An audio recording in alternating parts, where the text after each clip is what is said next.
Oh, do you think the others are making good progress? Hope it's all going smoothly.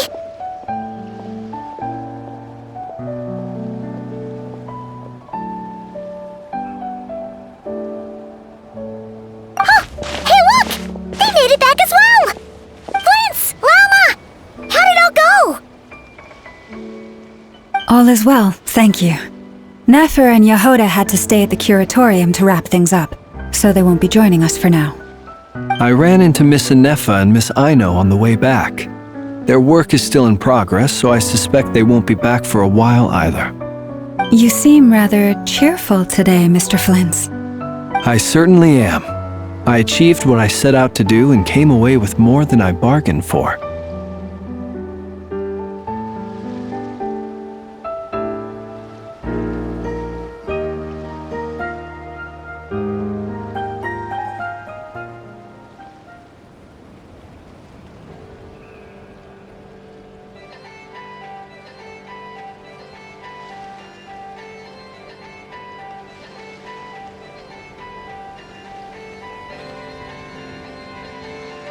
Fighting alone can get quite tedious, but I had the good fortune to run into a pair of brave young warriors. We meet again. How have you been? Albedo! What are you doing here?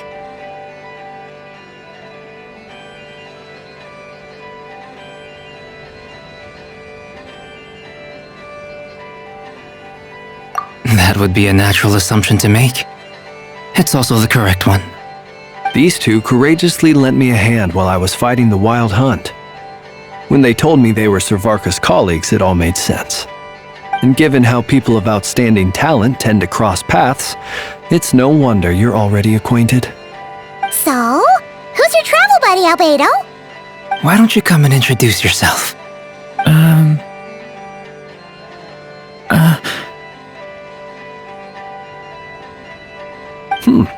A gentleman of few words, I see, and a rather stern countenance. I presumed you were acquainted. It's nice to meet you. Again.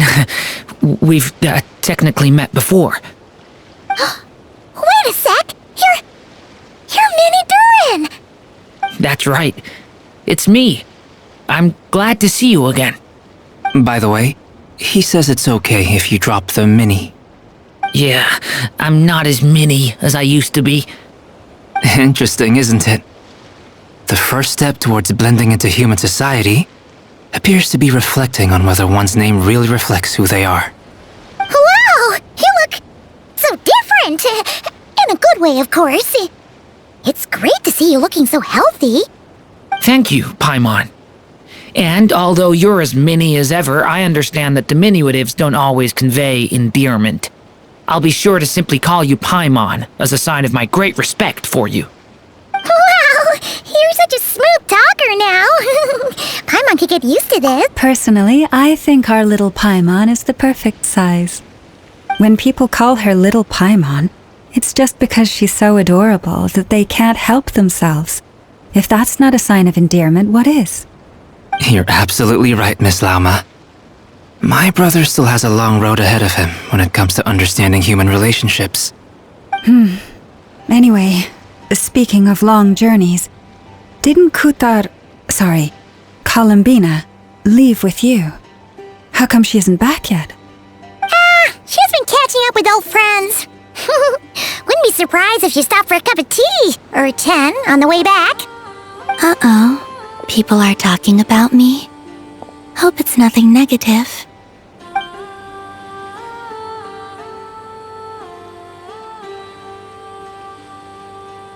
Judging from your expressions, I'm guessing it all went well? It's getting crowded here. I'll go grab some chairs.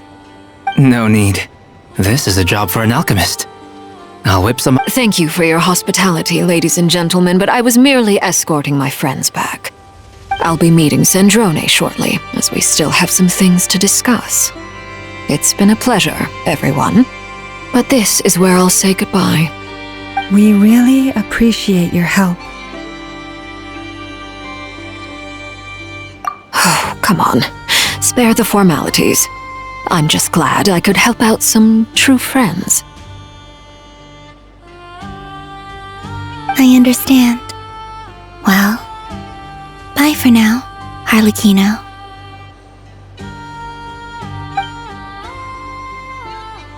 Oh, this place is hopping. It's probably a good thing one of us left. Otherwise, we might not fit all these people in. Are you saying we're about to run out of chairs? As a matter of fact, I am. Come on in and see for yourself.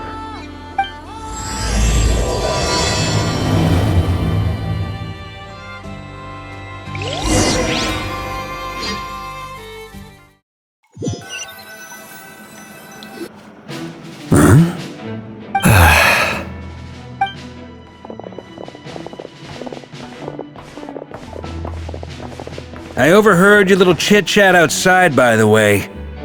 With Miss Columbina's colleague gone, we should be back to the original crew plus the other colleagues I brought in. Though, it looks like we have another new face. Someone else managed to rope in a colleague too? Frankly, you and Paimon are the only people I know here. This here is Deansliff, colleague of Tibet's greatest guide, Paimon, and greatest adventurer, the Traveler. Well, not exactly colleagues, more sort of friends. When someone else jumps in to do the announcement, Let's hear what he has to... Note to self, once Paimon knows your name, the rest of the world will soon follow. When he comes looking for us, it's usually something important. Paimon's guessing you've heard about the Wild Hunt, then. From the looks of it, you're about to hold a meeting. If I were to say that the Wild Hunt is our mutual enemy, would that earn me a seat at the table? As the saying goes, the enemy of my enemy is my friend. Mr. Dainsliff, there's a seat with your name on it. Though, I can't promise the same for everyone else. Hey, Albedo, think you can rustle up a couple more chairs? After all this time apart, Grandmaster Varka's first order is to rustle up a couple more chairs. I've missed this. Is he being sarcastic? Hey, he's your brother. Why are you asking us? I've still got a lot to learn about the nuances of human conversation. Trying to decipher Albedo's way of speaking has been like jumping in at the deep end. Oh, good point. Paimon gets you now. Don't sweat it. There are people who go their whole lives without getting the hang of it. You're ahead of the game already. I wonder what's taking Nefer so long. perhaps you should go and check in with her. If anyone can hurry her along, it's you. I just got back from the curatorium. Besides, aren't you curious to see what's taking her so long? Miss Nefer doesn't strike me as the type to share secrets. And since gathering intel is her specialty, I'm guessing she'd prefer to keep her methods confidential.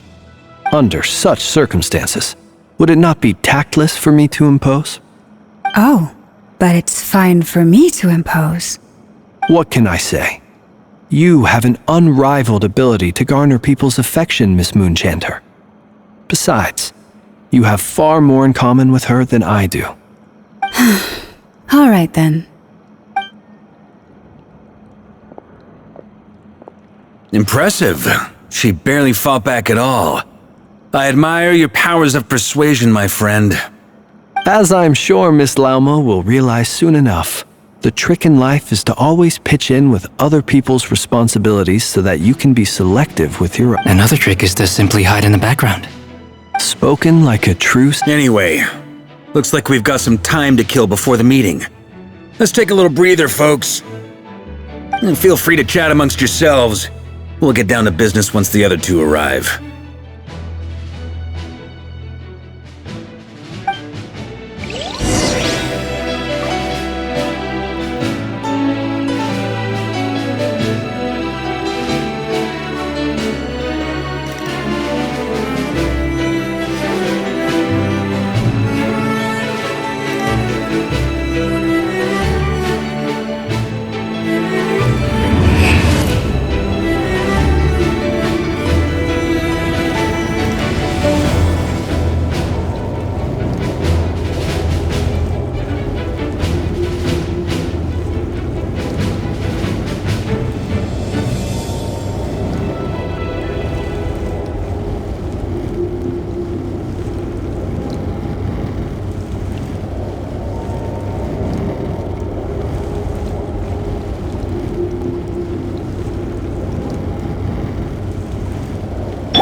You're both awfully quiet.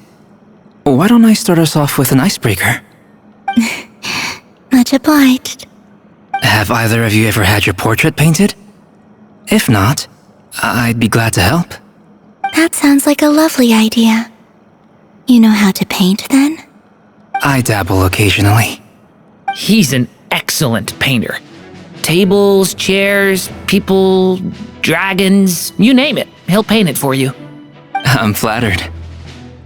If I ever get the chance, I'd like to give it a try myself.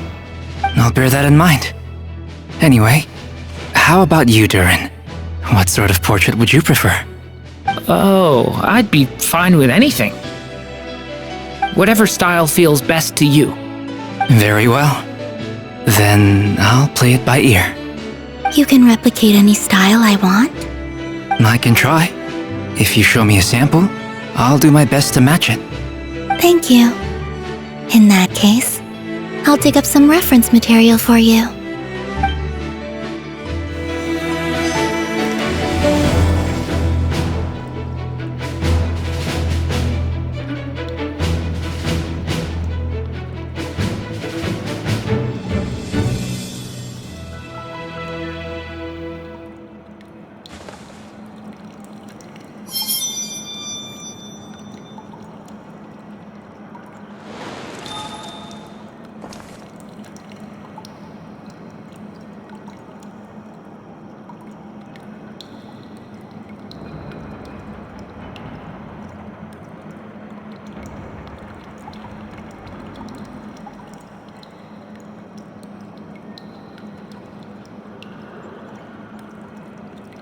Wherever in this world I roam, I carry memories of my home. This blade, it is the last link I have to the land of my birth.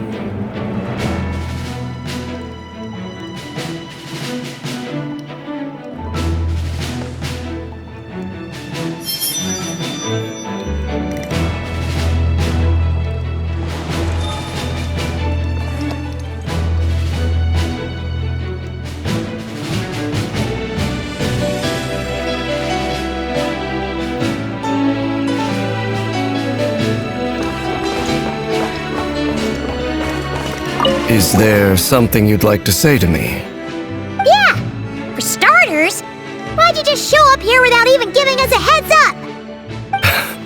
If you think back to our previous interactions, you may recall that that's hardly out of character for me.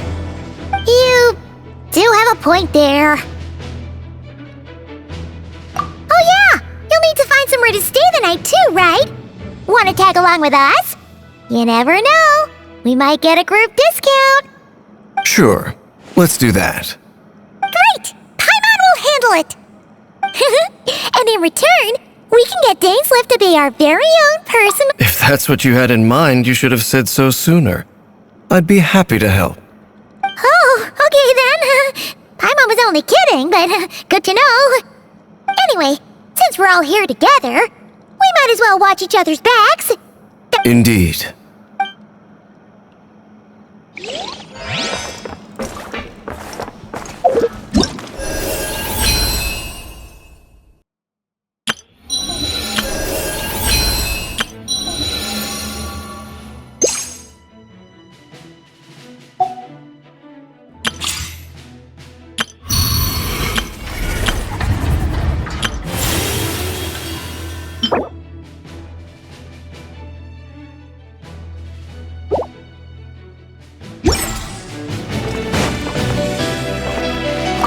Truth be told, I can't remember the last time I was in a meeting with so many. You're not alone there, my friend. I don't doubt that. I've only ever met two Ratniki, one being you, and the other being that young guy, Itlua. Itlua is a good apple. I'll give him that. He's kind, honest, and regularly delivers supplies to my lighthouse. A true Ratnik to the core. In that sense, he puts me to shame. So you're what? A fake Ratnik? That's what it sounds like. Come on, why the awkward silence? Sorry. I'm not even gonna bother trying to hide it. You've known all along, haven't you, my friend? Now that was an awkward silence. Let's just keep this between ourselves. Probably best if Eloa doesn't know, huh? That goes without saying. Gotta be careful what you share with youngsters, after all. Anyone else in the know? Let me guess. The Traveler and Paimon? It's dangerous being too sharp for one's own good, you know. Then, in the name of the Animo Archon Barbados himself, I swear your secret's safe with me. When we went for drinks, you said that you and Barbados were practically best buds. Of course! Just as long as you don't go spreading around the fact that I'm close with Barbados, alright? Fair enough, then.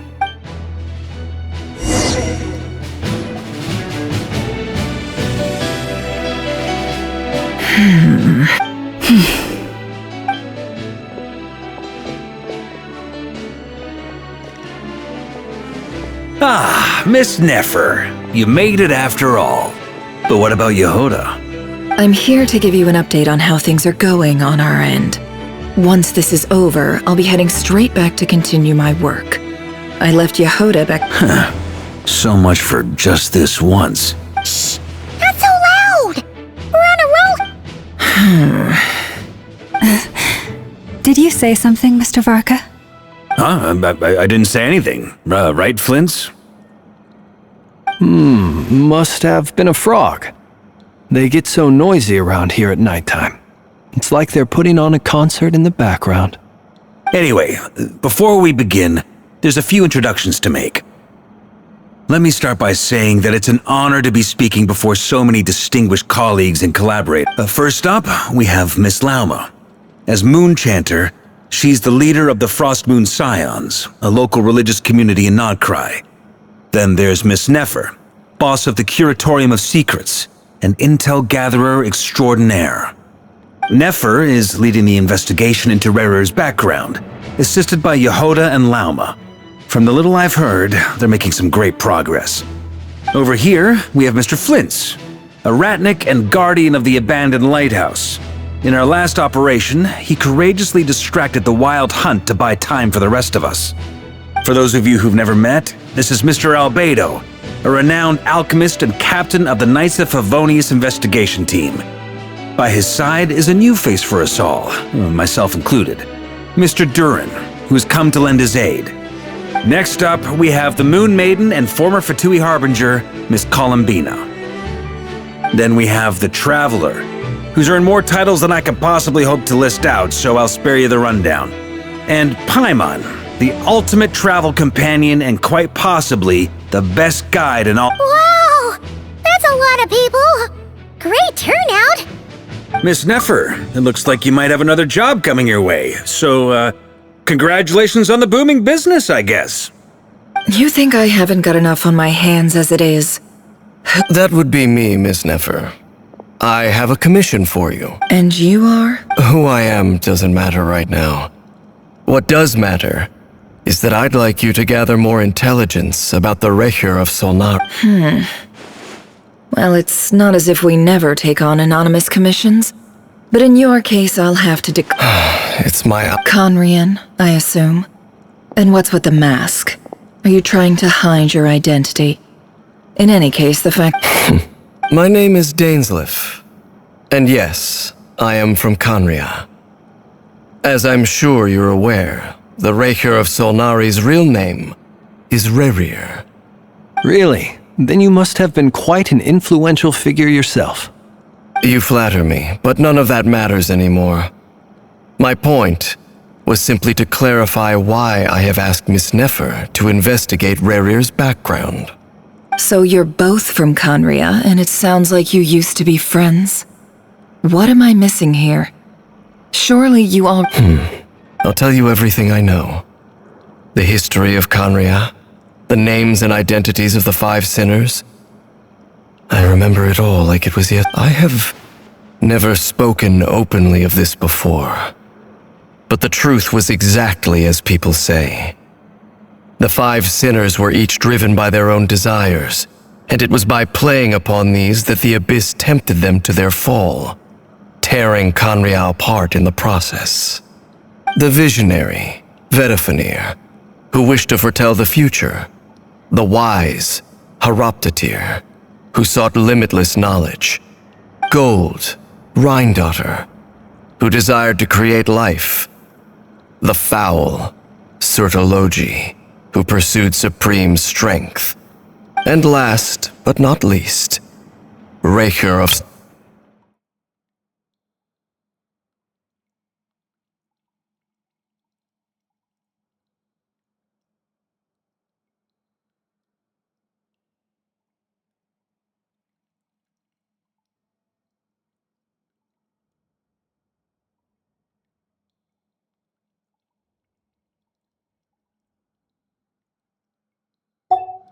Of the five, Rerir is the only one who remains a mystery to me. He never harbored... In other words, you're saying that his change came as a shock to you, and you have no idea what actually happened? That's right. You mentioned how the Abyss tempted them, which led to their fall. But what did that look like in practice? And what other context can you... Strangely, now that the fateful night took place during the era of the Eclipse Dynasty. One day, my elder brother, the visionary, Vedifenir, was summoned to the palace by the Vinster King, only for the king to gouge out his eyes and cast him into the dungeons. When I came to hear of this, my fury knew no bounds. I gathered together every ally I thought I had, and together, we set a night to storm the palace and free Ved. Centuries on, the memories of that night still haunt me like a never-ending nightmare. We broke through the palace gates, just like we had planned, each striking towards our separate targets. But then, I was betrayed. Even Vedifenir, the very person I had come to rescue, abandoned me and partook of the Abyss's power. So, it's personal after all. Then tell me, Mr. Dainsleif, what price are you willing to pay? You, of all people, must know that nothing comes for free. I cannot say what price would be worthy of such a commission. But know this, Rerir was not always a madman. Believe it or not, uncovering the truth of Rerir's past is the only way to unravel this mystery. But before you decide if you will accept my commission, I will tell you more about him. Enough, I hope, to help you plan your next move. Sounds pretty good to me. Feels like we just flagged down a random passerby, only to discover he's actually a master strategist who has a score to settle with our enemy. Can I borrow your halo? It could be... Hey, enough with the wise... Relax. It was meant to be a compliment. If that was a little over the top for your liking, I'll make sure to tone it down next time. I'll give your proposal some serious thought, Mr. Dainsleif. Let's speak in private once the meeting is over. Before that, there's a few things I'd like to share.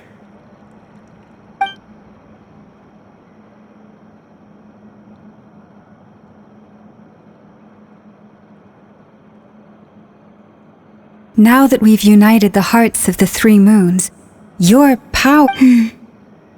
You've done so much for me, so I want to be completely honest with you all. From the moment I was born, my power has been slowly ebbing away. And that is because so far, I have yet to find a solution. Even so, I will do everything in my power to help you drive out the Raher of Solnari. As Arlecchino Kutar. Defeating the Raher of Solnari will be no easy task. Naturally. We've considered several... Is it even possible to kill Rerir? What experiences shaped the person or monster he became? And what's he really after? Given Albedo's expertise in alchemy, I think we should leave him to try and answer the first of these questions. Understood. As for the other two, I'm afraid we'll have to count on you again, Miss Nefer. Believe me when I say it's not my wish to burden you. But right now, relying on your skills is our only option. So you're placing all your hopes on me, huh? We can't thank you enough for agreeing to help us. You sure have a talent for changing your tune, Miss Moonchanter. Timid like Yehoda one moment. Ladies, please. I must object to your portrayal of me. That's all. Feel free to keep bickering. Just pretend I'm not here. I almost don't want to leave this room. I'm curious to see how this plays out. I have faith in you, Miss Nefer. Something tells me you'll stand by us until the very end. Oh? And what makes you so sure of that? What if I suddenly decide that my compensation is insufficient? This isn't about the money. I can sense that you've got a deep-seated distaste for Rerir. And knowing you, that alone is motive enough. Look at them getting along. And I'm the one they accuse of insincere flattery. There is no justice. Miss Lauma, you have to understand something. Unlike you...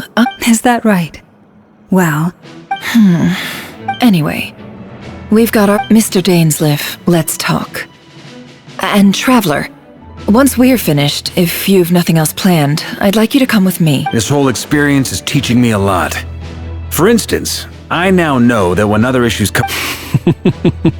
Hate to say it, friend, but that's one of the funniest things I've heard in a while. Why? You think I've got it wrong? Quite the opposite.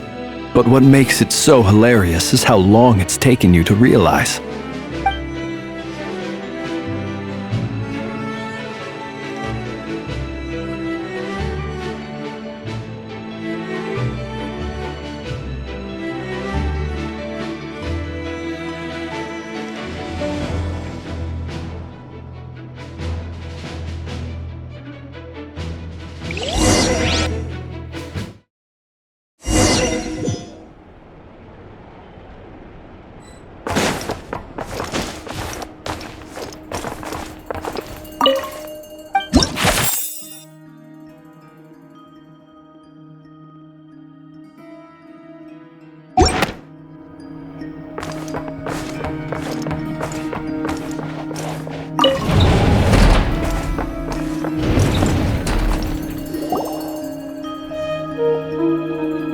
Thank you for waiting.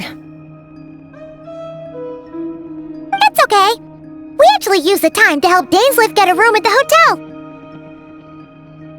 That's very considerate of you. Now, I trust you share my curiosity about Rerir's past, and you seem fairly familiar with Mr. Dainsleif. We spoke at some length after the meeting.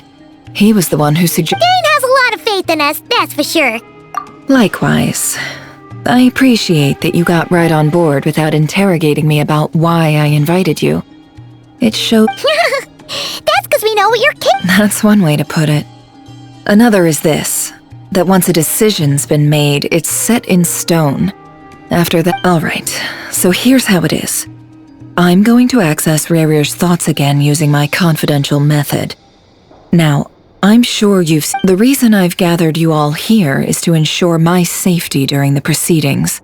Think of this as a diving expedition into someone's brain. Once the ceremony begins, we will all be spying on privileged information. Lastly, any individuals of Well, good luck, everyone! There's a little more to it than that. I was being serious when I said you have a— In the event that something goes wrong, you will be our first responder. I second that. This is a dangerous operation. So, Paimon's like the lifeguard? Good. Please.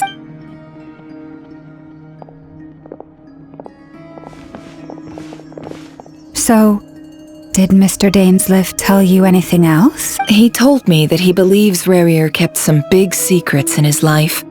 He's not sure that they were the cause of his eventual downfall, but he's asked me to uncover what those secrets were all the same.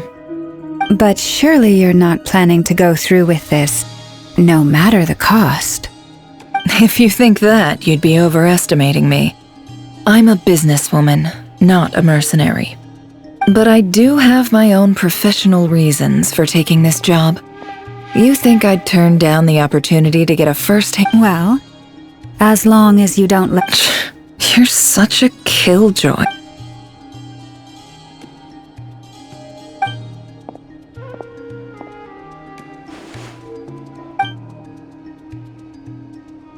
All right. All set over here, too. Promise, Paimon, you'll be extra... All right. Close your eyes.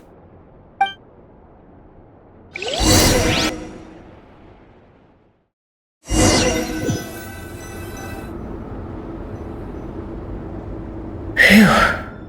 Could this be his office? Pretty standard setup. Bookshelves, paperwork, files. According to Dainsliff, Rarier used to be an intelligence operative. Chances are, is this where you keep your secrets, Rarier?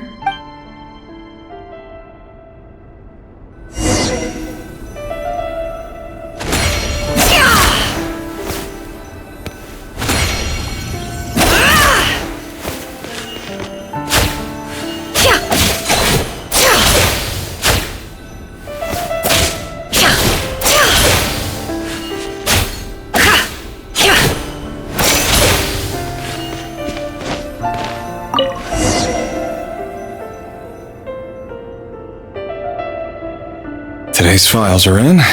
Time to wade through them, just like usual. Male, 51. Occupation, cook. Confirmed Crimson Moon descendant. Has maintained frequent contact with other descendants over the past year.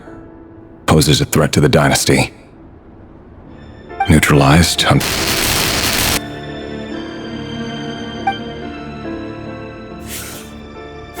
This one should be archived under purged targets.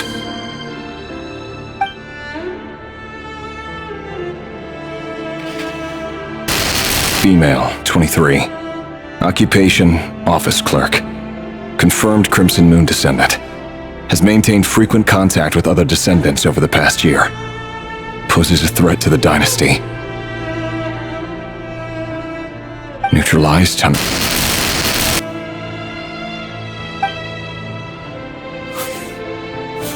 Another one for purged targets.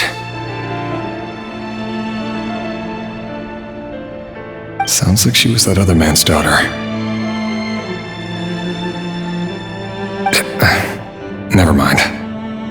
What's it got to do with me?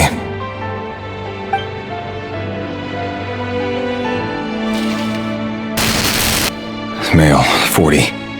Occupation, teacher. Confirmed Crimson Moon descendant. Has been observed making contact with other descendants during the past year. Poses a threat to the dynasty. Neutralized on...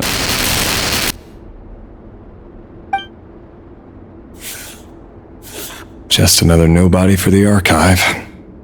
Come to think of it, I remember surveilling this man. A case like his never would have been considered a priority in the past.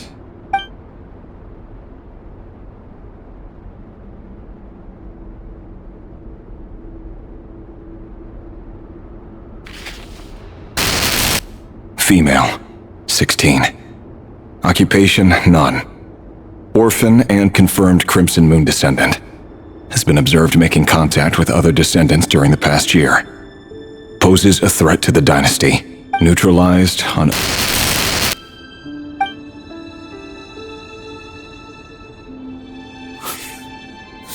Filed. I have no recollection of this girl. None whatsoever.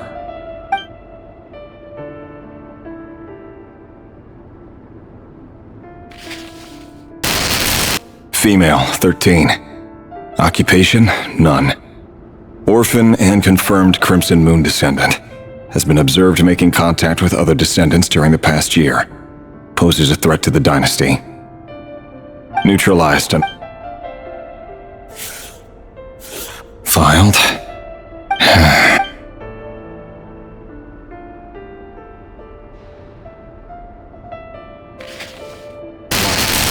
Male, 11. Occupation, none. Orphan and confirmed Crimson Moon descendant. Has not been observed making any contact with other descendants during the past year. Poses a threat to the dynasty. Neutralized and...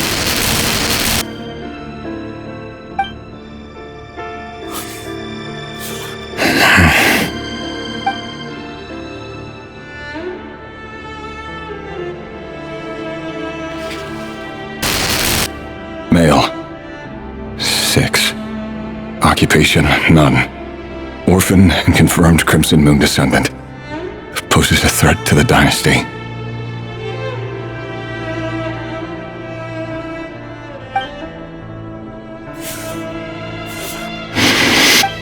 It's funny, isn't it? Your job is becoming both harder and easier at the same time, depending on how you look at it. Sooner or later, the Crimson Moon descendants will be completely wiped out. But as their numbers dwindle, they become harder and harder to track down.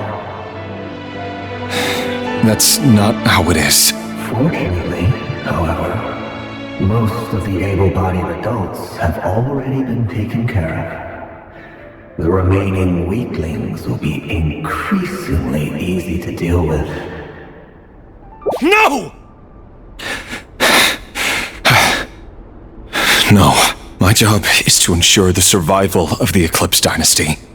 And the only way to do that is by eliminating any and all potential threats. It's a perfectly legitimate line of work. Every single one of my colleagues can attest to my fairness. And if my friends were aware of the facts, I know they'd back me up too. Assuming, of course, that they were aware of all the facts.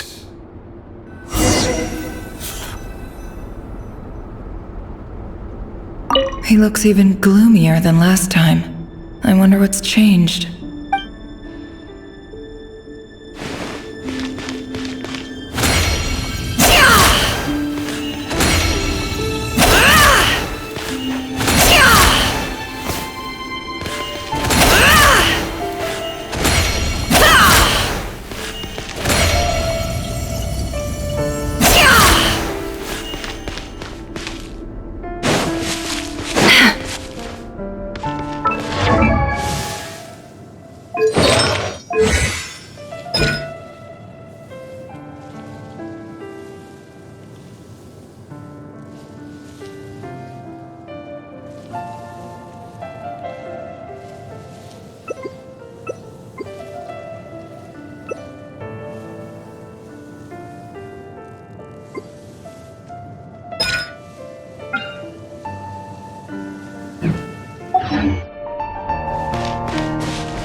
Mr. Vedifalnir?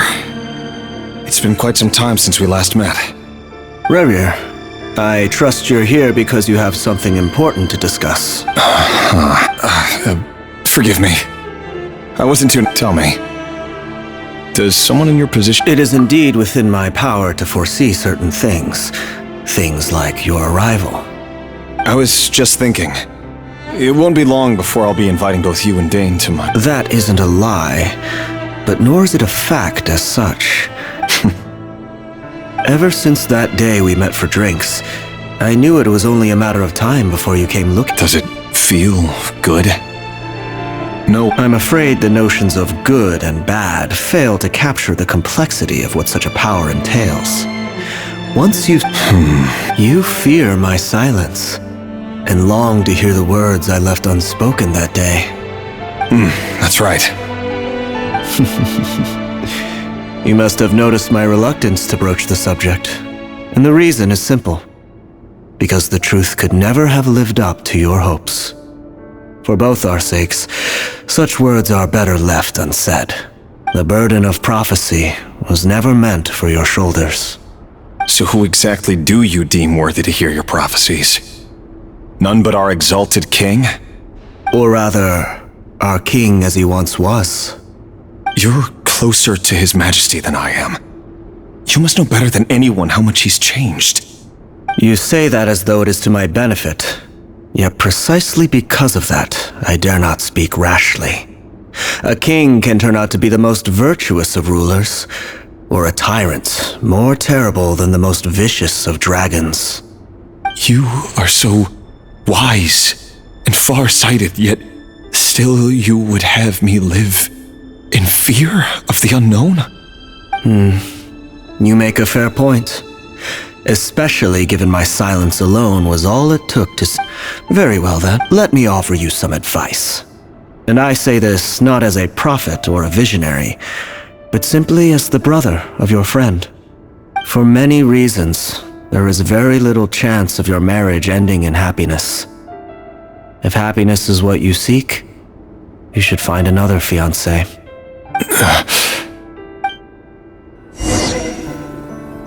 Hold on. There's that same black fog again. Could this memory belong to Tholindis? Guess I better tread carefully.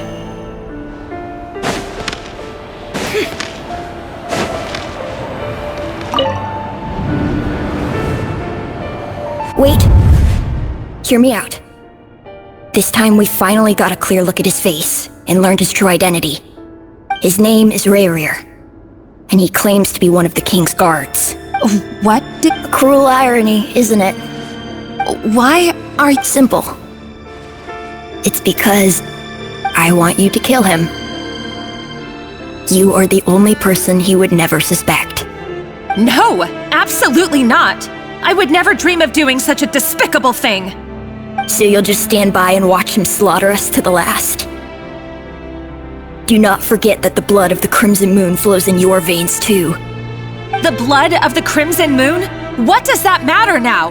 The dynasty has long been dead and gone.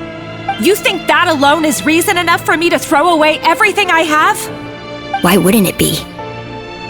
You too were once a child of the Crimson Moon, just like me. Don't tell me you've never felt so much as a flicker of fury for the way we were trampled into the dust. As long as you promise to abandon this pipe dream of restoring your dynasty, I can try to persuade him. Or... Persuade the Vinster? Do you even know why he's so obsessed with hunting us down? Why he keeps trying to force us to hate the Vinster King? A blind fool. His eyes clouded by powers from beyond this world. A petty little man with a miser's heart. And he dares to sit upon the throne? Mark my words. Sooner or later, Conria will fall. And it will be hit. If you can't bring yourself to do it, so be it. Just you watch. It won't be long before calamity descends upon us all. The Rayrir of Solnari. That really is quite a secret you've been keeping from me, Rayrir. But who am I to talk? Am I really any better? I've kept my own past a secret this whole time too. Love should be built on honesty. But ours was born from lies. And yet, is it really so wrong to hide things that would only make life harder? If we don't cover up the parts that no one else should see, how can we go on pretending to be normal? Vedifulnir must have known all this. And that's why he made his prophecy. In the end, nothing stays hidden forever. But I won't just sit by and watch this disaster unfold. I'll do everything in my power to protect what I cannot afford to lose, no matter who I have to face.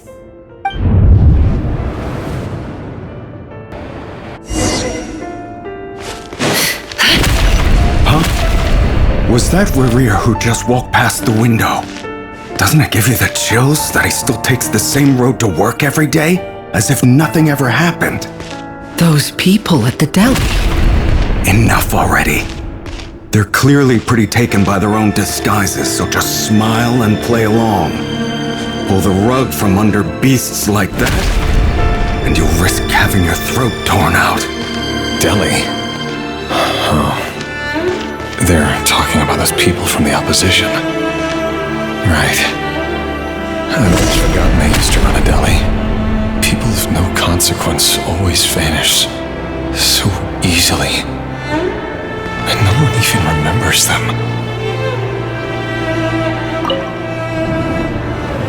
But surely you can see he's not the man he pretends to be! We're not going to survive this, are we? Tholindis! Are you... Sorry, Freether. My mind was off wandering. I heard you, though. You're talking about he's just following the king's orders. He's a secret agent, and it's his job to hunt down... By the time you first met him, he'd already taken lives! No. Rerir has no idea I have anything to do with the Crimson Moon. My family are only distant relatives of the main lineage, and besides, my eyes are perfectly ordinary. Truth be told, apart from my teacher, pretty much no one knows I have any connection to any of it. It's been a long time since my family severed ties. But as Orlog said, who could possibly talk sense into that raving lunatic of a king? No one! I'll work something out. Trust me, I'm with you all. But for now, you need to keep yourselves hidden. Don't let anyone find you, anyone at all. Don't forget that Rerir is an Eclipse operative. You need to be extra careful when he's around. For now, don't come looking for me. And if anything happens to me, just act like we've never met. If even you can't escape this, what hope do the rest of us have? But after all this time together, surely he wouldn't lay a hand on you. I won't speak in his defense. Here, hold on to this. If an opportunity to escape presents itself, take it. You'll be glad you took some spare change. You call that change? But what about you? I've got a job, and there's still money coming in. But you can't go anywhere right now. Please think about yourself for once.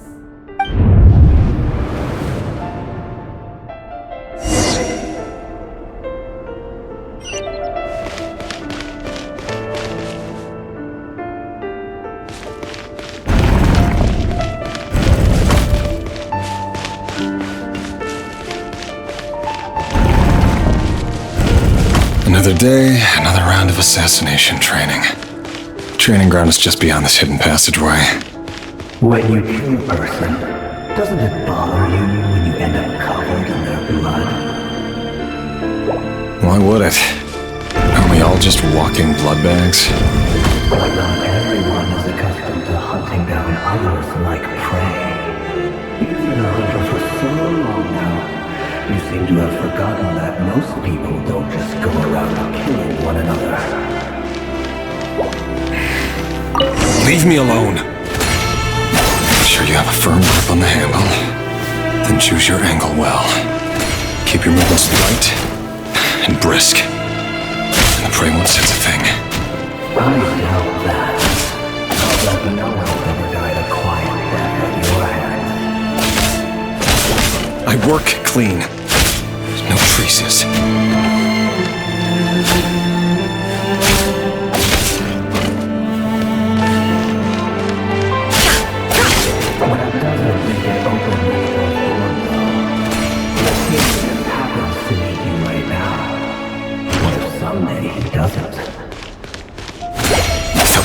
Happen. He's changed. Ever since he fell under the spell of that power. In the beginning, he only agitated a handful of Things I don't have always been guilty. I've carried out my work flawlessly.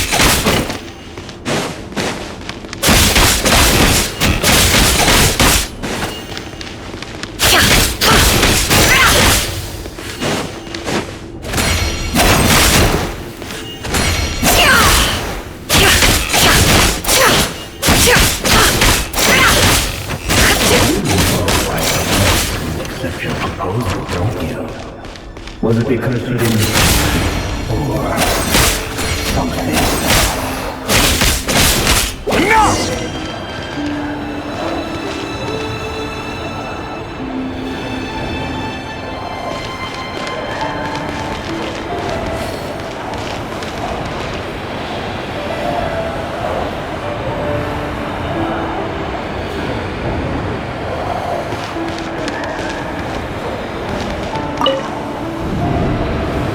Tholindis, do you still remember Orlog?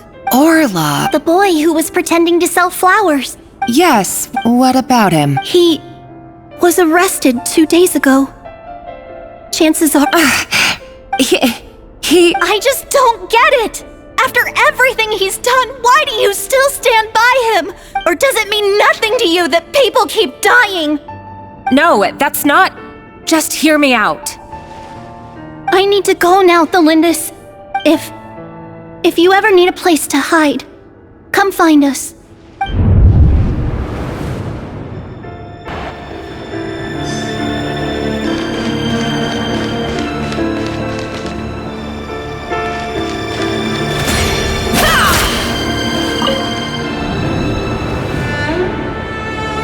Author Tholindis.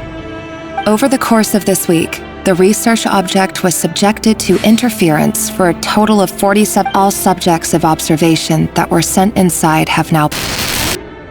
The situation within is proving more problematic than anticipated. No progress whatsoever. What now? Won't you give me even a glimmer of hope? Things are getting worse by the day. I have to find a way or we'll all be in danger. But if all this research comes to nothing, what then? But could he really bring himself to kill me? No. Surely he wouldn't have the heart.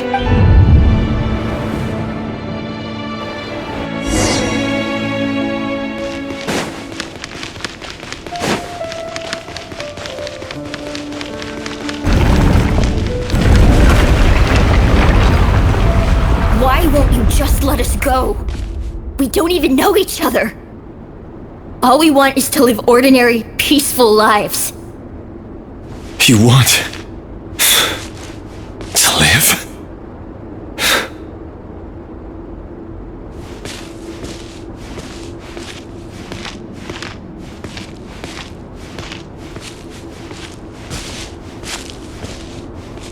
Yes.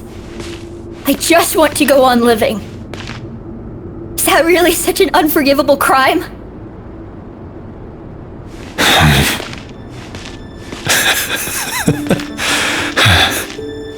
You want to go on living.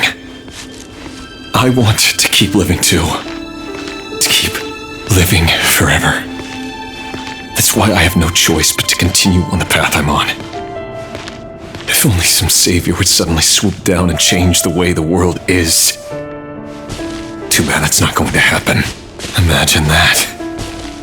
If there really were such a person, you and I wouldn't be standing here like this, would we?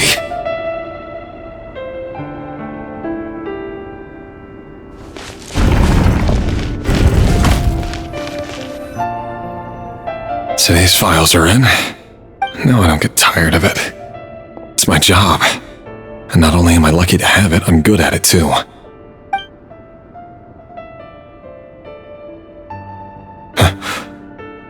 Wait. That's... Tholindis? No. No! No! Why? But you bear no mark of the Crimson Moon. How could you possibly have anything to do with them? It cannot be! A diluted bloodline. Carefully concealed. I see it now. You've been living in the shadows just like me. What a fool I've been. Numbing myself with talk of justice. Even imagining my friends would back me up. But in the end, Irminsul. Finster King! How far are you going to take this? From the direct bloodline to secondary offshoots? And then what? Today it's the descendants of the Crimson Moon. Who will it be tomorrow? Will you not rest until everyone down here is dead? No. This cannot go on. This is where it ends.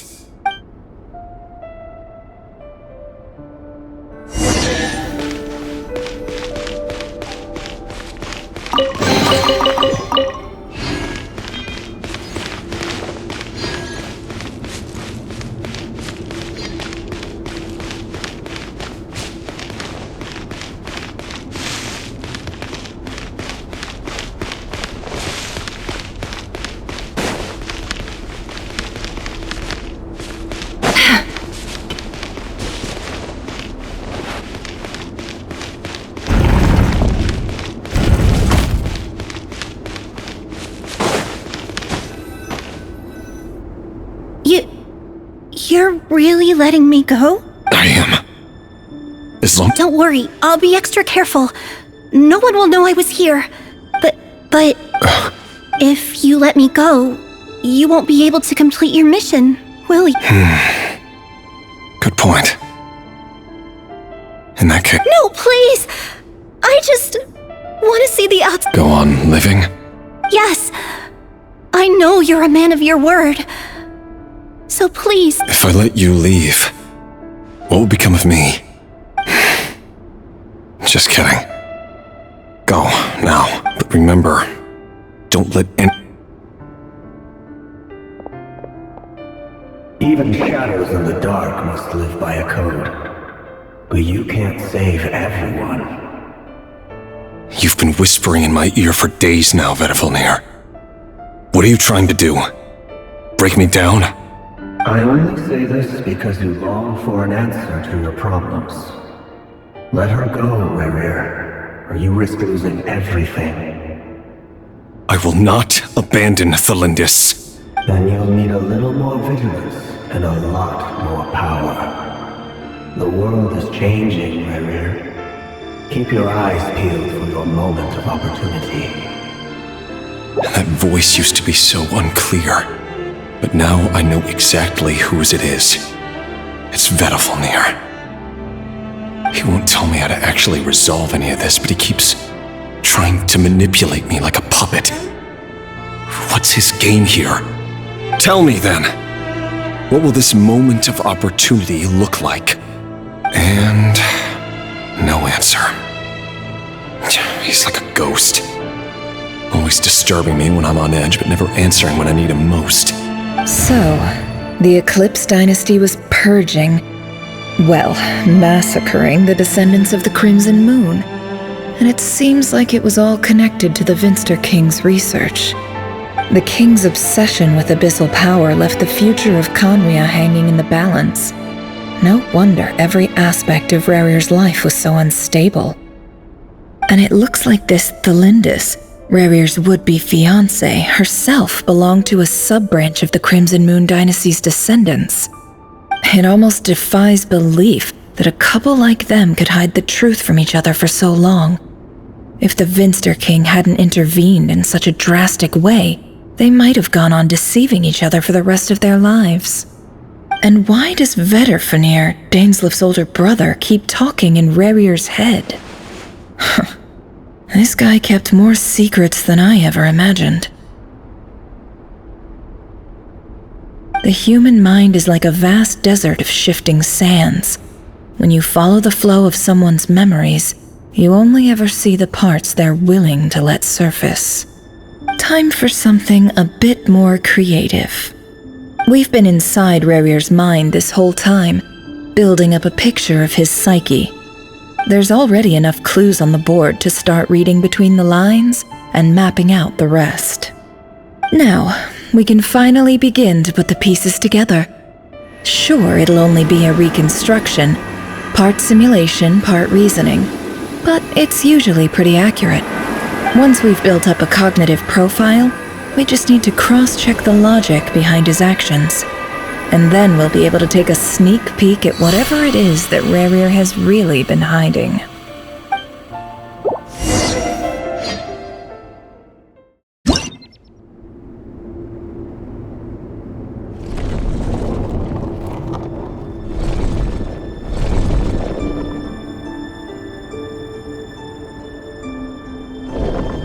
Rerir, are you there?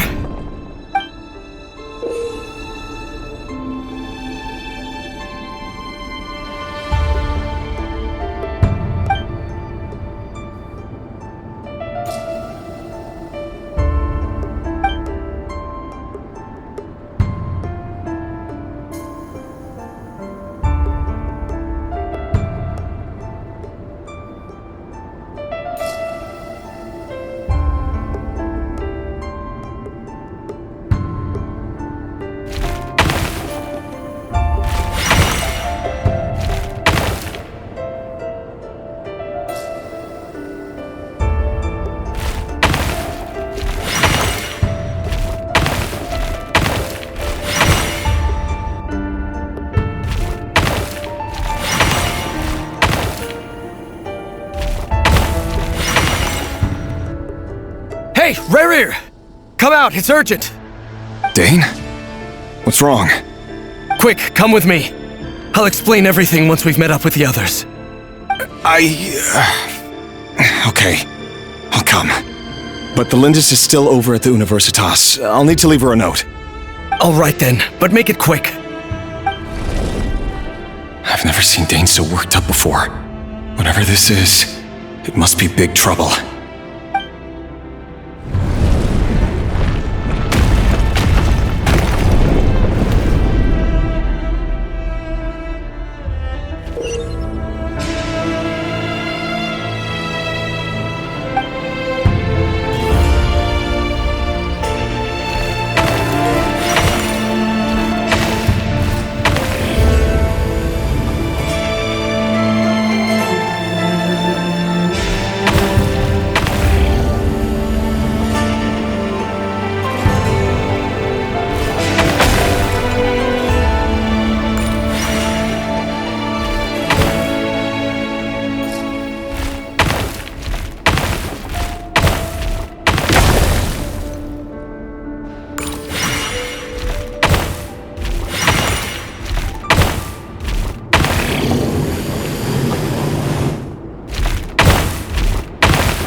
Well, this is a nice change, meeting you all at this hour. When men and women of ambition can speak face to face in broad daylight. Don't be ridiculous. We do not fear the day. Why would we seek refuge in the night? You might ask your blade that same question. I'm told it prefers the cover of... The word on the street is that Sir Tholindis only strikes when he has an unfair advantage. But that is patently false. I see you're missing an arm and a leg.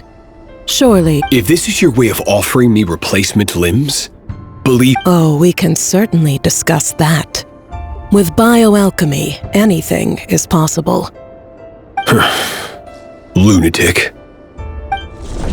Robtatir, what brings you here? Why, Dainsleif, of course. He invited me. Please, cast aside your apprehensions, Miss Rhindaughter.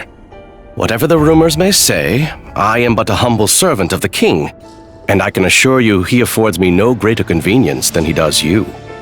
Well, the Universitas Magistrorum won't stop fawning over you, so at least some of the rumors must be true. You're clearly doing well for yourself, so drop the humble servant act. It endears you to no one. You're president of the Universitas Magistrorum, the chief royal mage known as the Wise by royal appointment, and by far the most favored among the 4 pillars of Conria. Vice President Veet doesn't even try to hide his envy when he sees you. My success is the product of hard work and good luck. It's as simple as that. Were the king not such an extremist, I hardly think I would have received a senior post at my age. Of course, no job is without its gripes. Serving a king like ours can be a challenging task, as I'm sure you can imagine. And as for Efterveet, in missing out on the presidency, he's dodged a mountain of stress. Like everything else in life, it comes with pros and cons. You're all here. I apologize for the short notice, but it was an emergency.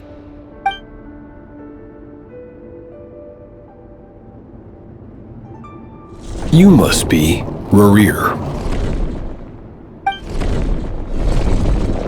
Mr. Tholindis.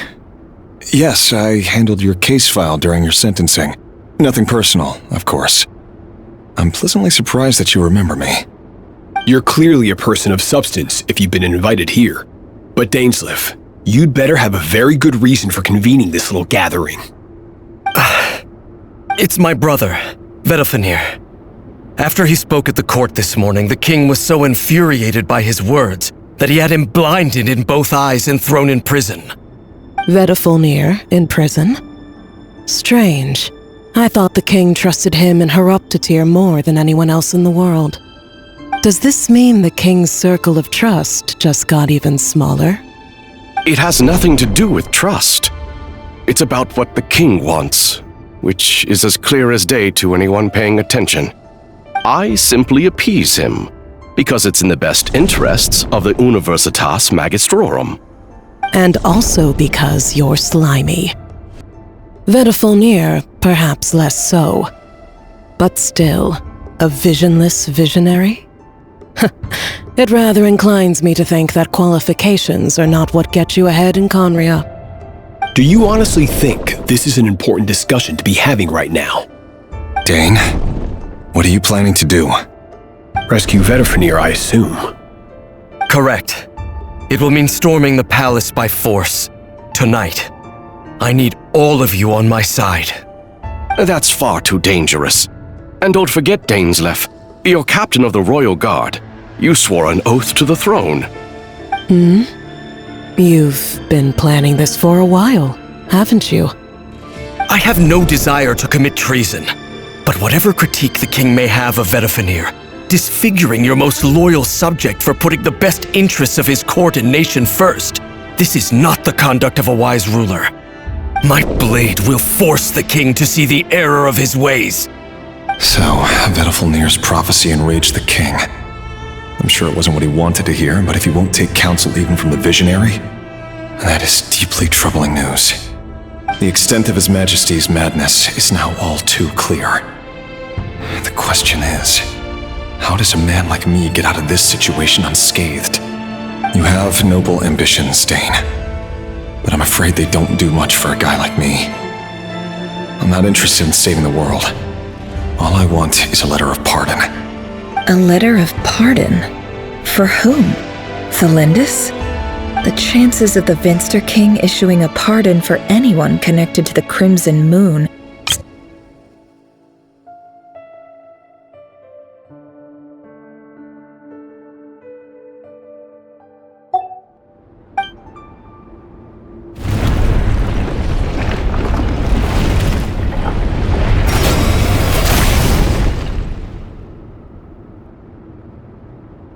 This black fog over the board must have some connection to Tholindis.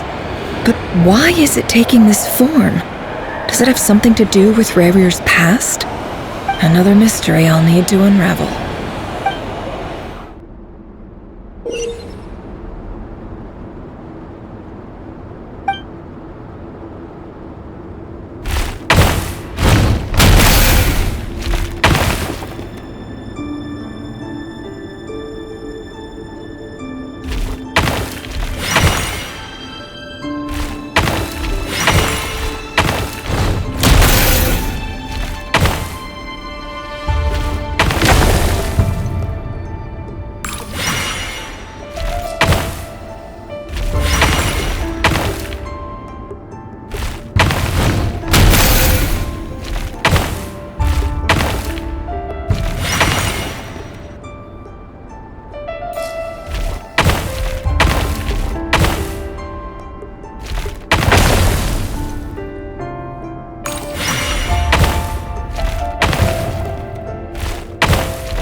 Author Tholindis. Over the course of this week, the research object was subjected to interference for a total of 60 hours for experimental purposes. The results are as follows. Research dating back to the Crimson Moon Dynasty has established 2 points regarding moon marrow. Firstly, its origins have something to do with a god's power. Secondly, it serves as a portal to an as-yet indeterminate location. Moon marrow can thus be defined as a spatial gateway. However, There are a number of hurdles to overcome before we can answer the question of where it leads to. To start with, opening the gateway requires a specific power source, which the relevant literature indicates. An enormous amount of power is then required to keep the gate open. Currently, the total power output of our instruments remains in the single digits. To make matters worse, I am now the only staff member remaining in the Moon Marrow Lab. The Universitas Magistrorum recently decided to move most of its personnel into abyssal energy research, which has stymied all Crimson Moon-related projects. This is not a wise move. I have always maintained that placing all our hopes— I apologize if this comes across as disrespectful. But if we really made it there one day, what would we find? And how would we go about taming the unknown? My imagination is endlessly fueled by questions such as these.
This is for you. I heard you're gonna leave the city with your parents. Tholindis, did you hear about what happened? I've heard nothing.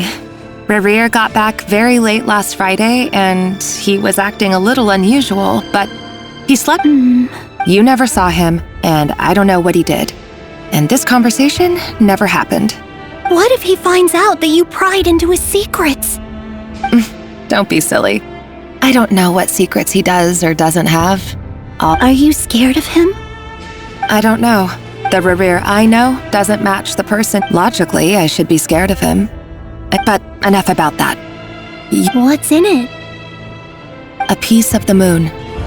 All you need to know is that as long as you keep it safe, then in the future, everyone will be able to see a red moon. A red moon? You mean our moon? That's right. Our moon. Promise me you'll look after it. I promise, Tholindis. The Crimson Moon bloodline will never die out. Its light, the color of blood, will become like a fire that flows in our veins, no matter how long it takes.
Hurry, everyone, and stick to the plan. Sir Dainsleif, what are you? Is this treason? You know what happens to those who betray the throne. Please, don't do this! It is the king himself who has betrayed the throne. He has betrayed all of Conria. If you have any love left for justice in your heart, you should join me. It's showtime. Dane and his group will handle the troops in the palace. Then Hraptatir and Rhindaughter will disarm the security measures.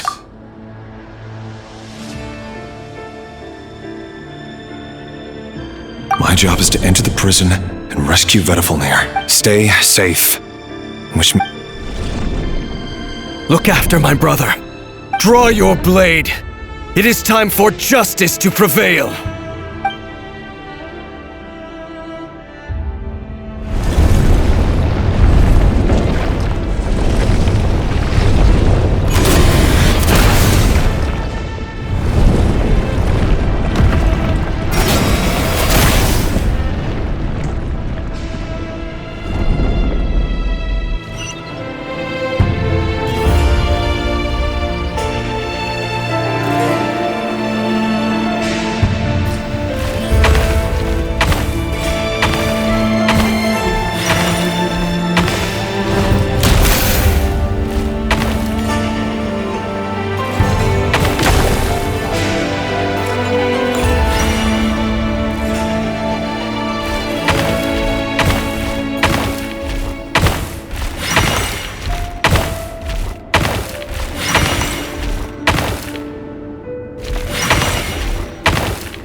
smell is abominable. Clearly, the king doesn't allow his prisoners a single shred of dignity. This is dire. Found you. Hello, Mr. Vedifalnir. It's you. Surprised? Oh, wait. I guess surprised. I certainly felt some surprise in the moment when I was blinded. Surprise at the king's sheer ignorance.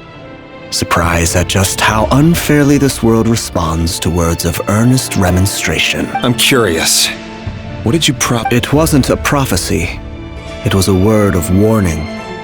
The king has forsaken all reason in pursuit of his obsessions. I simply told him that if he continues on this path, Conria will surely fall. But he didn't listen.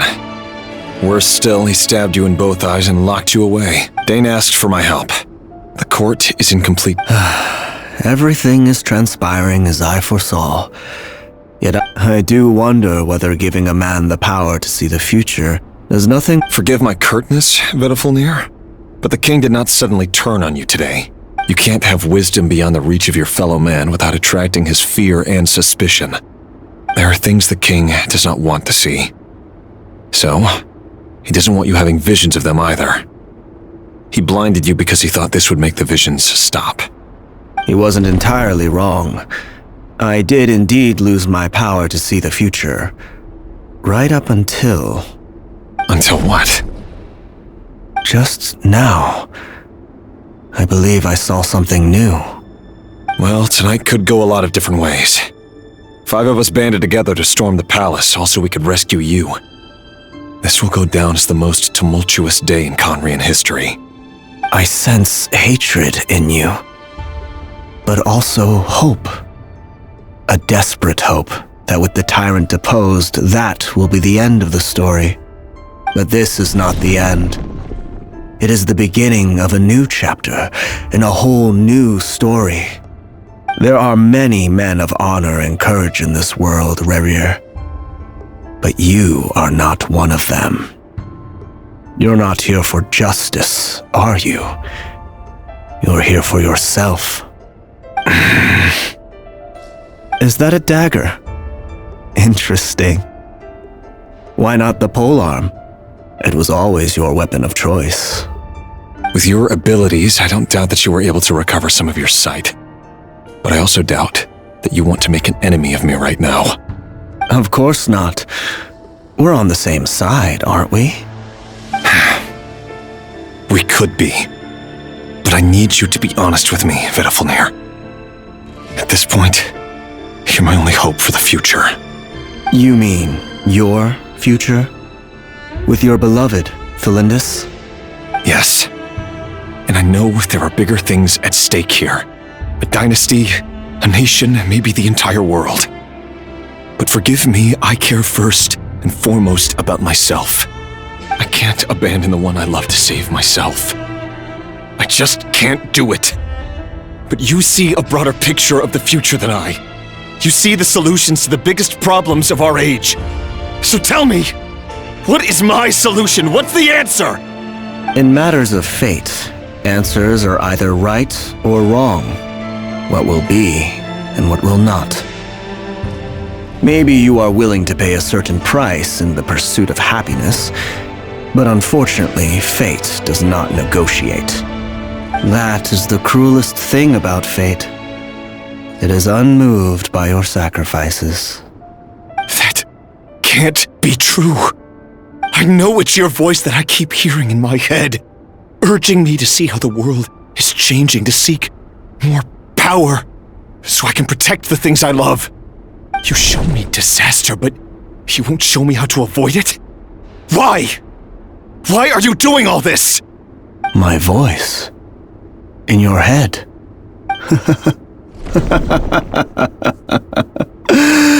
So, you hear it too? The voice that steals your mind, gains your trust, and drives you crazy. It turns out that we are not so different, you and I.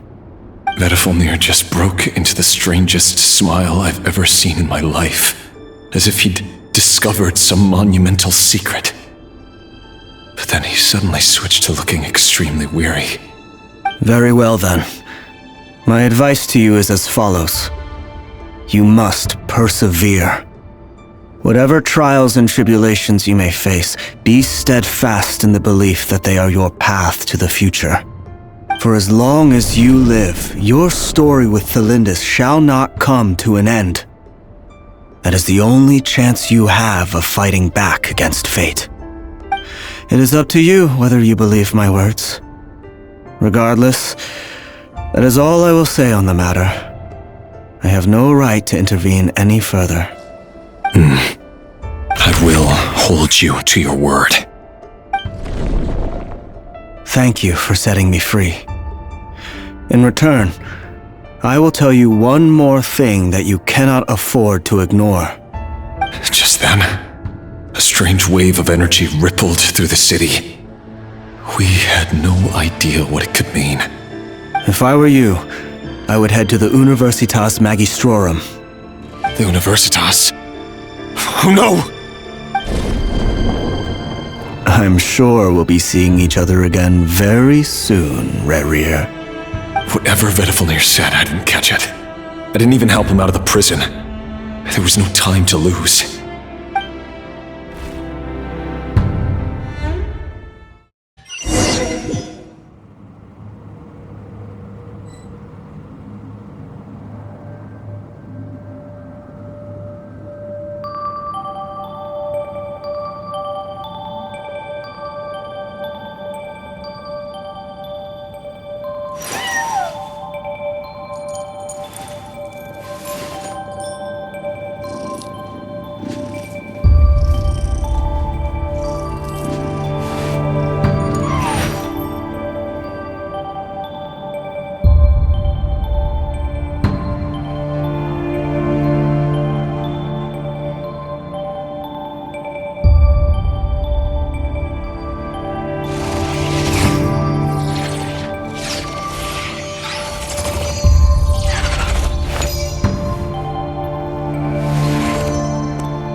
Why does Ashru sit up on the counter? To welcome our clients, of course. A kitty's gotta earn his kibble somehow.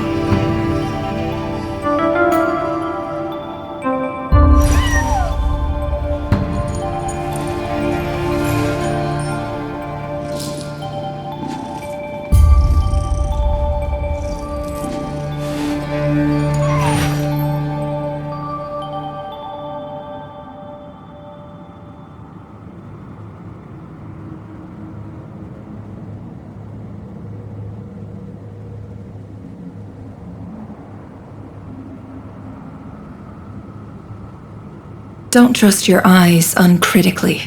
People only see what they want to, so don't be your own fool.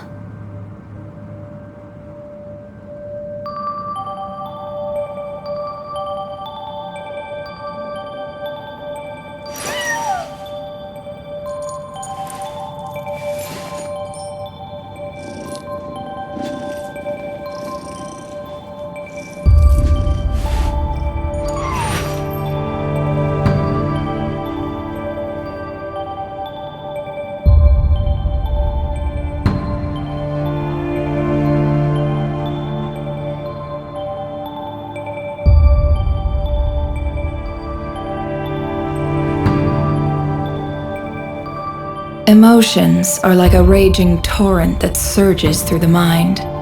More often than not, if you try to hold them back, you'll be swept away by their unstoppable force. And if you try to ignore them entirely, you'll end up tearing yourself to pieces.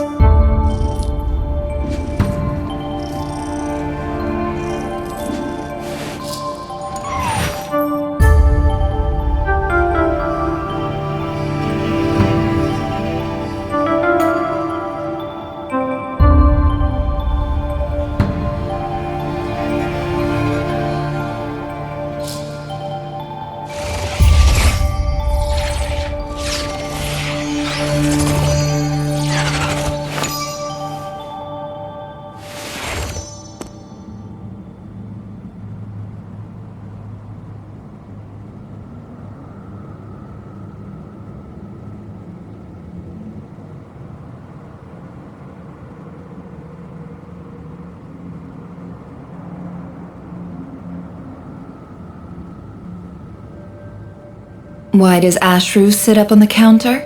To welcome our clients, of course. A kitty's gotta earn his kibble somehow.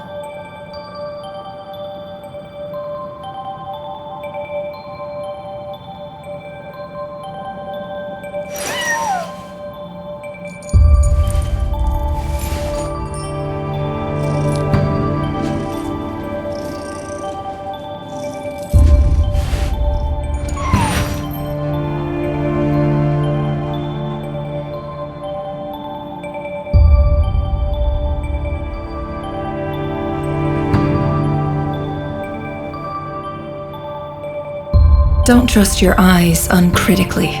People only see what they want to, so don't be your own fool.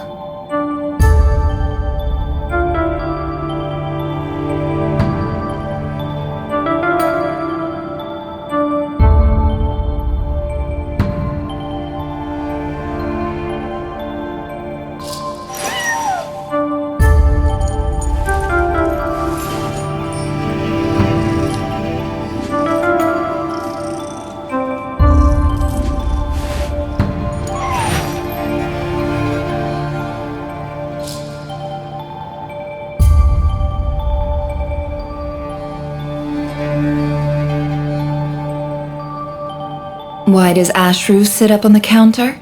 To welcome our clients, of course. A kitty's gotta earn his kibble somehow.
Emotions are like a raging torrent that surges through the mind. More often than not, if you try to hold them back, you'll be swept away by their unstoppable force. And if you try to ignore them entirely, you'll end up tearing yourself to pieces.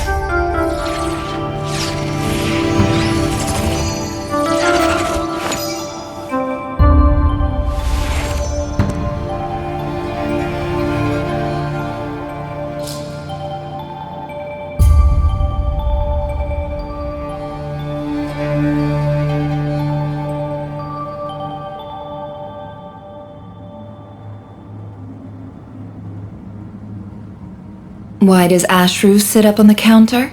To welcome our clients, of course. A kitty's gotta earn his kibble somehow.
Emotions are like a raging torrent that surges through the mind.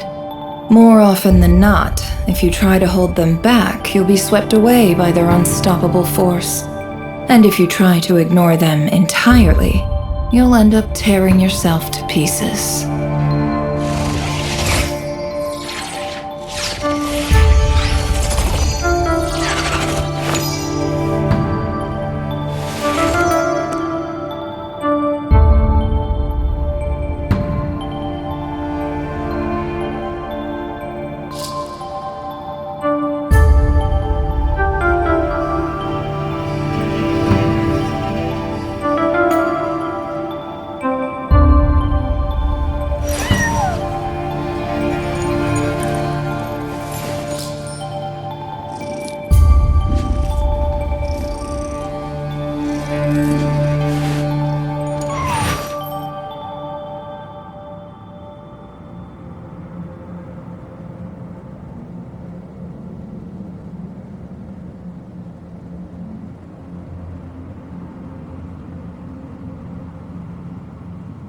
Why does Ashru sit up on the counter? To welcome our clients, of course. A kitty's gotta earn his kibble somehow.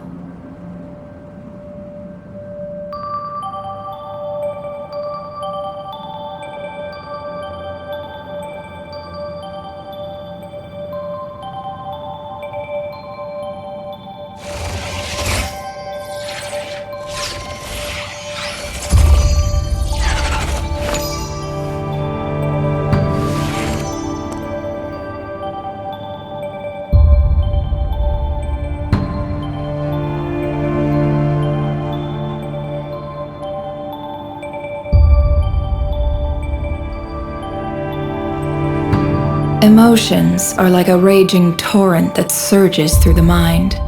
More often than not, if you try to hold them back, you'll be swept away by their unstoppable force. And if you try to ignore them entirely, you'll end up tearing yourself to pieces.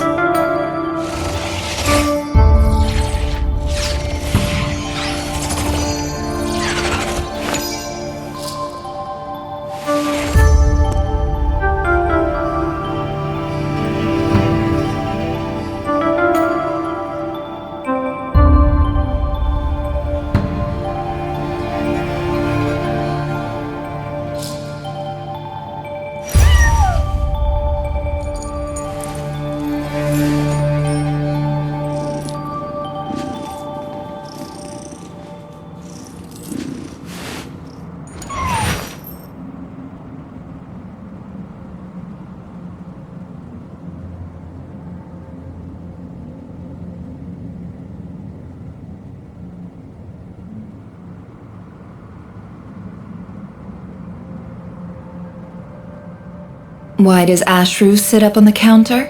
To welcome our clients, of course. A kitty's gotta earn his kibble somehow.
Don't trust your eyes uncritically. People only see what they want to, so don't be your own fool.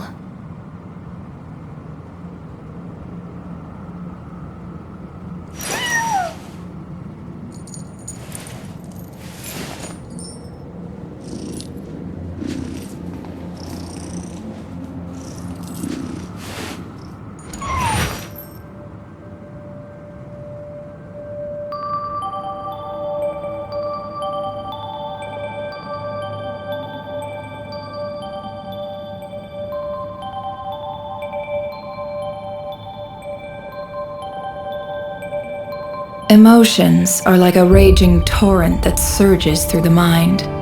More often than not, if you try to hold them back, you'll be swept away by their unstoppable force. And if you try to ignore them entirely, you'll end up tearing yourself to pieces.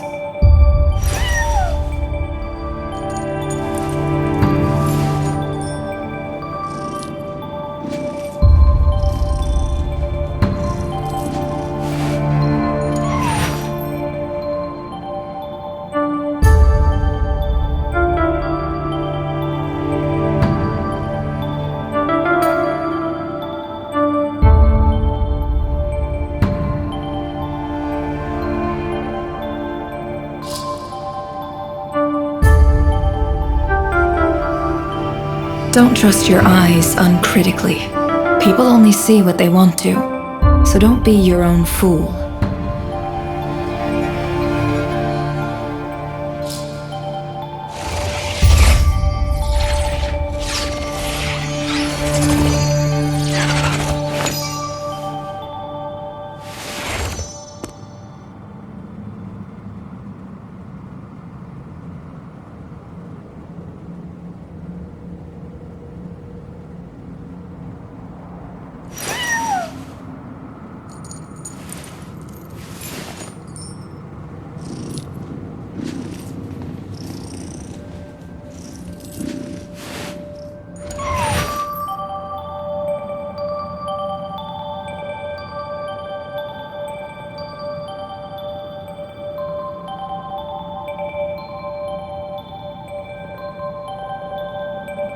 Emotions are like a raging torrent that surges through the mind.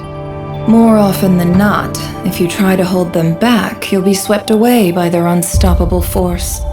And if you try to ignore them entirely, you'll end up tearing yourself to pieces.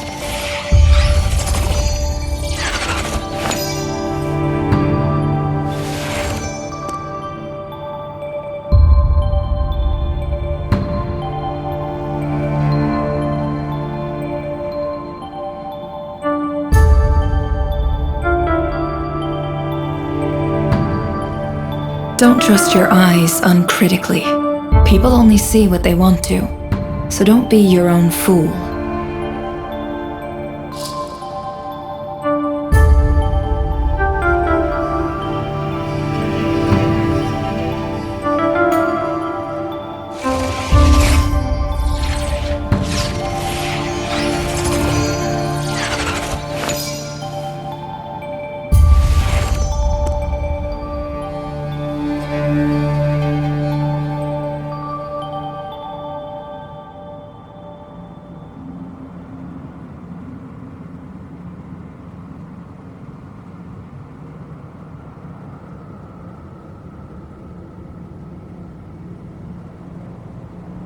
Emotions are like a raging torrent that surges through the mind.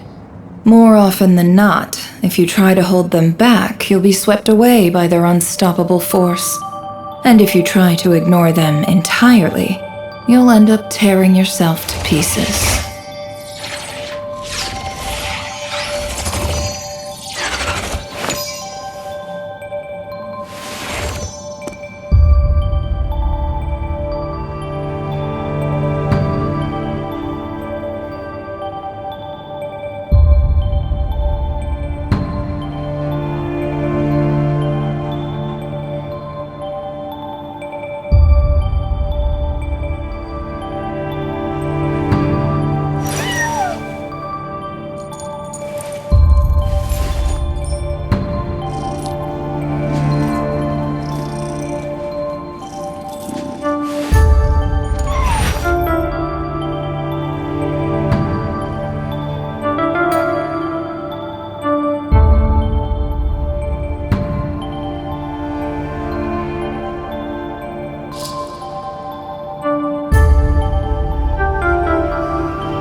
Why does Ashru sit up on the counter?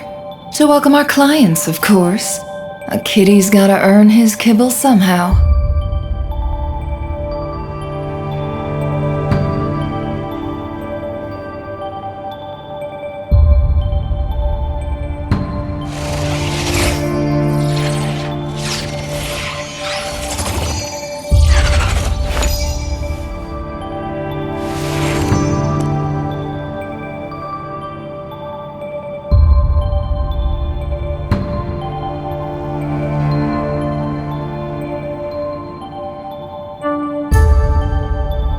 Don't trust your eyes uncritically. People only see what they want to, so don't be your own fool.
Emotions are like a raging torrent that surges through the mind.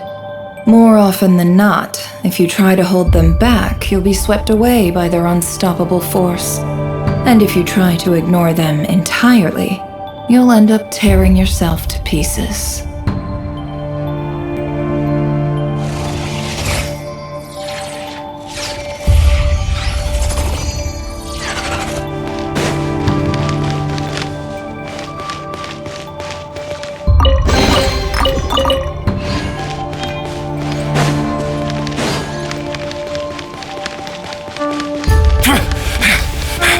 Monsters?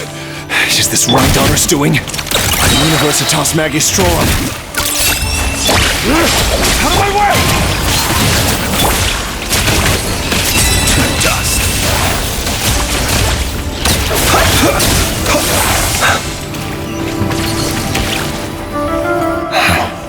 The Universitas. That reminds me of a rumor I once heard. Allegedly, the king installed secret mechanisms in the palace and around the city.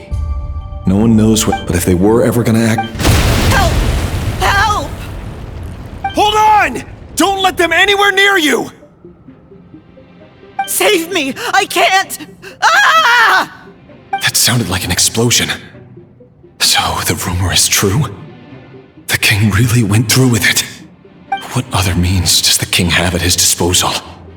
They must run on power from the Abyss. And given it's a major center of Abyss research, anyone over at the Universitas will be in grave danger. I have to hurry!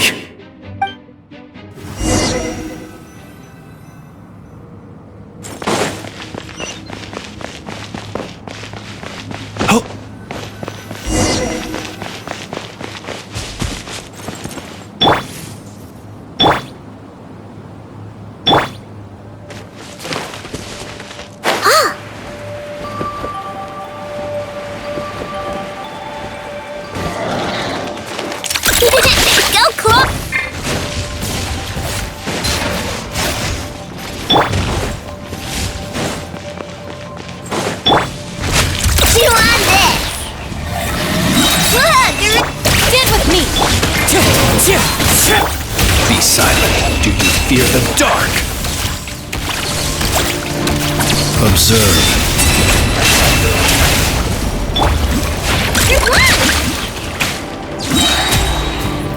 Lash it! Our bond is strong! Clouds high. It hurts. Be silent. Observe. Close your eyes. Night falls.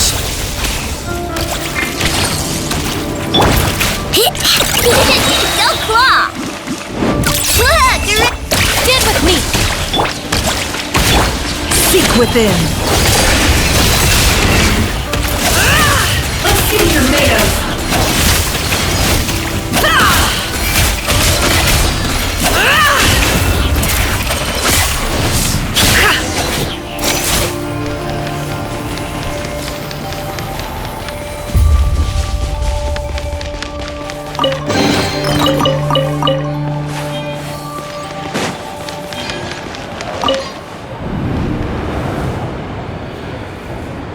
Monsters at the universe. Oh no!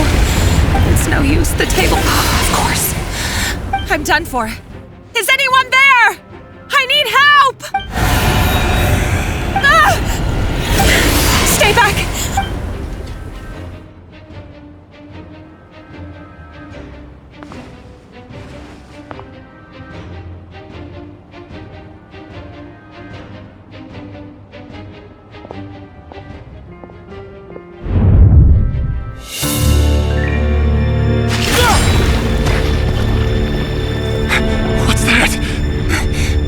Rear.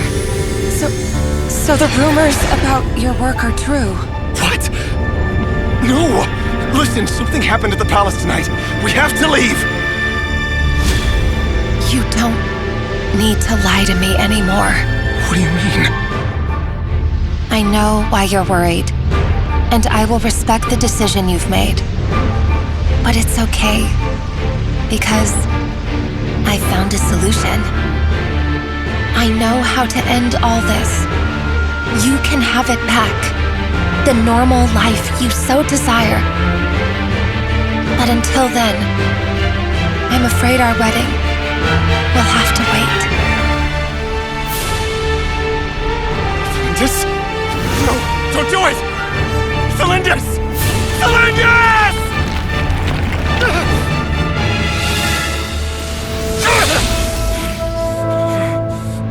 I told you, Rerir. Let her go.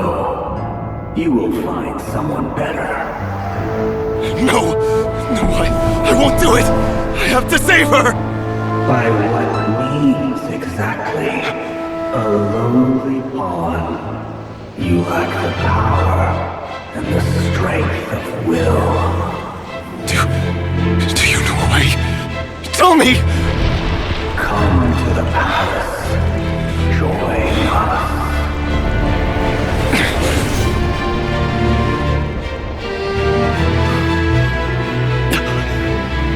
Rerir, thank goodness we... Step forth and take your share. You made it. Not you too.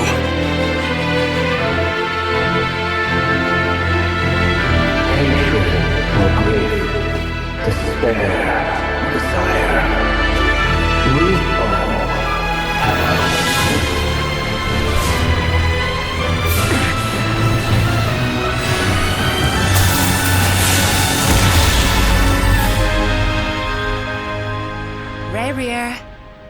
Rerir. Tholindis?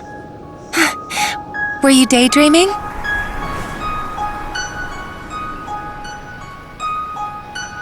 You still remember, Rerir? That question you asked me a couple of weeks ago? Oh. You mean the proposal? Yeah. I'm wondering, where do you think would be a good place to discuss it? Maybe in the garden? Or were you thinking a fancy restaurant? It's your choice.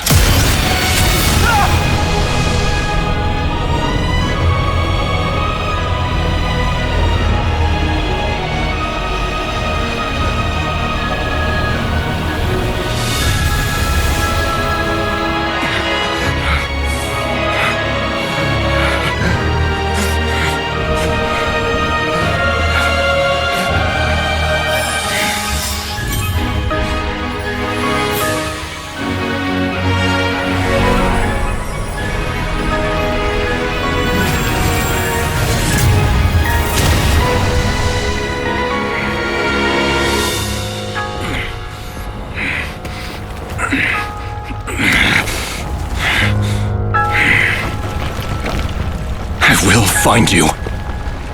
And then, you can give me your answer.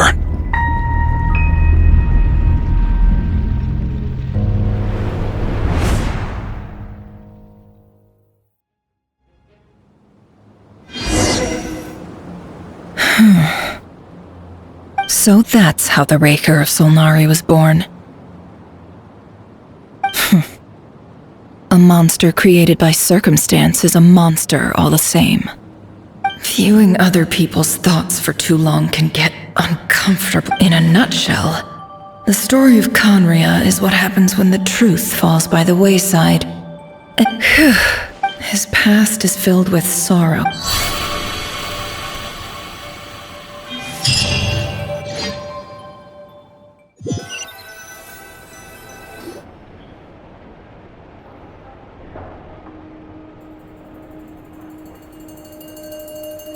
Everyone? Never! How are you holding up? She's fine. Yes, You will have seen the events of Rerir's life through my thoughts. It's now clear that he is just a regular nobody. I mostly agree. There's only so... However, I would not... Sounds to me like you're speaking in That's not what I meant. Although I do hope you choose to... Then try to remember that I respond better now. As for you, Missy, you were excellent. Cool! So... Patience. You'll hear the whole story, don't you worry. But let's meet up with the others first. Yehoda? Yes, boss! That's more like it. For a moment there, I was worried you'd forgotten about... Forgive my curiosity, but... It says I gotta do the annoying stuff that boss is too lazy to do for herself. Is that right? If something is in the contract, it's because she willingly agreed to it. In any case, I've hardly shied away from my share of... There's nothing I dislike...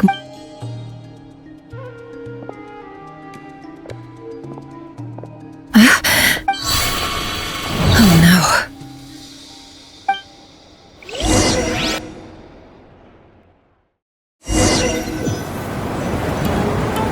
Sorry to disturb you, but we seem to have run into some trouble. Evidently so. Don't worry, I'm not about to leave you to fend... I'm sorry? What did you hear me say? I wasn't talking... Wait. How long have I been standing here? Not long. You just appeared by the door a moment ago.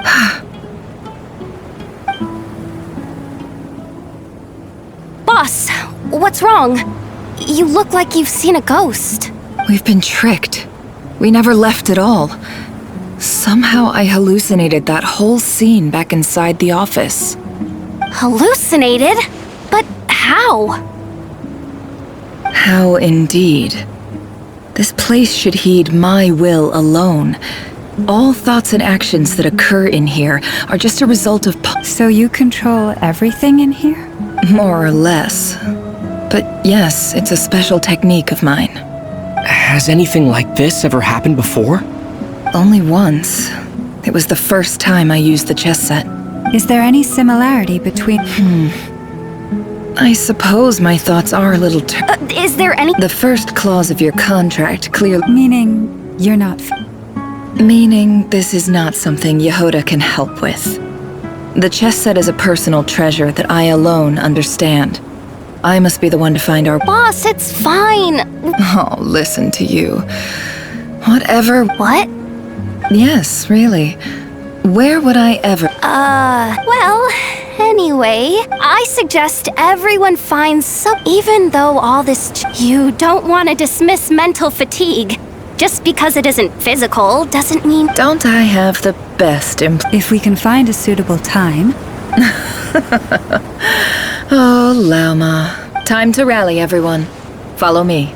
As we continue our journey, the same rules. You have my word.